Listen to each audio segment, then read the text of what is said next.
అందరికీ నమస్కారం. నేను మీ వినూతా కోట. తెలుగింటి ఆడబిడ్డగా మీడియా ద్వారా రాష్ట్ర ప్రజానికానికి, శ్రీకాళహస్తి నియోజకవర్గ ప్రజలకు, నాతో పనిచేసిన మా జన సైనికులకు కొన్ని విషయాలు తెలియజేయడానికి మీ ముందుకు వీడియో ద్వారా వస్తున్నాను. మనసు నిండా పుట్టెడు బాధతో మీ ముందుకు వచ్చాను. మేము చేయని తప్పుకి మేము జైలుకు వెళ్ళినందుకు కూడా నాకు బాధ లేదు, కానీ మేము చంపాము అని మీడియా ఛానల్లో ప్రచారం చేయడం నాకు చాలా చాలా చాలా బాధ వేసింది.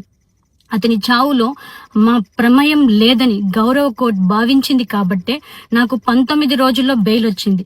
సబ్సిక్వెంట్లీ 1 నెలలో మా అందరికీ బెయిల్ వచ్చింది.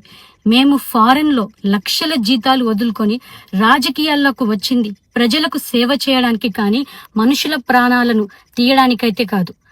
అలాంటి మనస్తత్వం మాది కాదు.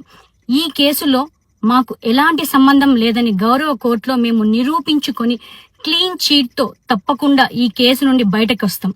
ఈ కేసు చెన్నై కోర్టులో విచారణ ఉన్నందున నేను ఈ కేసు గురించి ఇంతకు మించి మాట్లాడకూడదని మా లాయర్లు నన్ను సూచించారు. మేము ఏ తప్పు చేయలేదు. నిజ నిజాలు ఆ దేవదేవుడికి, శివయ్యకి తెలుసు. ధైర్యంగా పోరాడతాం.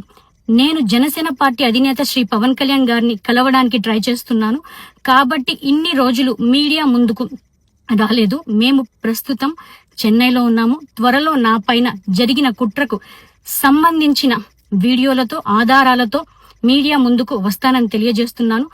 న్యాయం ఎప్పటికైనా గెలుస్తుంది. ఖచ్చితంగా న్యాయం వైపు ప్రతి ఒక్కరు నిలబడతారని భావిస్తున్నాను. సత్యమేవ జయతే. జై హింద్. మీ వినూతా కోట.